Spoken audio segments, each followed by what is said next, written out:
আসসালামু আলাইকুম। আশা করি আপনারা সবাই ভালো আছেন। আপনাদের মাঝে নতুন আরেকটা ভিডিও নিয়ে আমি হাজির হলাম। তো এটা হচ্ছে আমাদের কলেজের প্রবেশপথ, যেটা কিছুদিন আগে পানির স্রোতে ভেঙে যায়।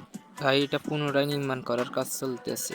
আর এই জায়গা দিয়ে নতুন করে আরেকটা ব্রিজ তৈরি করা হয়েছে, যাতে করে শিক্ষার্থীদের যাতে এতে কোনো সমস্যা না হয়। আর এটা হচ্ছে আমাদের কলেজ মাঠ। আর আমাদের এই কলেজ মাঠটার চারদিকে প্রচুর পরিমাণ গাছ রয়েছে, যা আমাদের কলেজের সৌন্দর্যটা ফুটিয়ে আনে। আর এখন আপনারা যে ভবনটা দেখতে পাচ্ছেন, এটা হচ্ছে আমাদের আইসিটি ভবন। আর এখানে মূলত কলেজ শিক্ষার্থীদেরকে কম্পিউটার শেখানো হয়। আর এই ভবনের মধ্যে প্রথম বর্ষের শিক্ষার্থীদের ক্লাস করানো হয়। আর এই মাঠে প্রতিদিন বিকেল বেলা ফুটবল, ক্রিকেট সহ বিভিন্ন রকমের খেলাধুলা হয়ে থাকে। আমাদের কলেজটা লক্ষ্মীপুর জেলার চন্দ্রগঞ্জ থানায় অবস্থিত। আমাদের কলেজটার নাম হচ্ছে কফিলউদ্দিন বিশ্ববিদ্যালয় কলেজ। মূলত কলেজের প্রতিষ্ঠাতার নামের সাথে মিল রেখে কলেজের নাম রাখা হয়। আর ওই যে দেখতে পাচ্ছেন, এটা হচ্ছে আমাদের কলেজের ক্যান্টিন। এটা বেশিরভাগ সময় বন্ধ থাকে।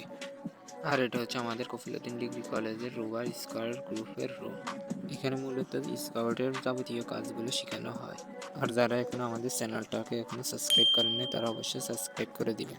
আর ভিডিওটা ভালো লাগলে অবশ্যই লাইক, কমেন্ট, শেয়ার করে দিবেন, যাতে করে পরবর্তী ভিডিও আসার সঙ্গে সঙ্গে আপনার কাছে চলে যায় নোটিফিকেশন। আর এই মাঠে কিছুদিন পর কলেজ কর্তৃক একটা টুর্নামেন্ট আয়োজন করা হয়। আগামী 10 তারিখ আমাদের কলেজে একটা ক্রিকেট এবং ফুটবল টুর্নামেন্ট অনুষ্ঠিত হবে।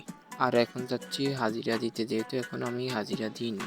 আর মূলত আমাদেরকে হাজিরা দিতে হয় এই মেশিনের সাহায্যে। এখানে এসে দেখি এই মেশিনটা নষ্ট হয়ে গেছে, তাই আর আজকে হাজিরা দিতে পারলাম না। তো আজকের মতো এখানে বিদায় নিচ্ছি। আল্লাহ হাফিজ। নতুন আরেকটা ভিডিওতে অবশ্যই দেখা হবে।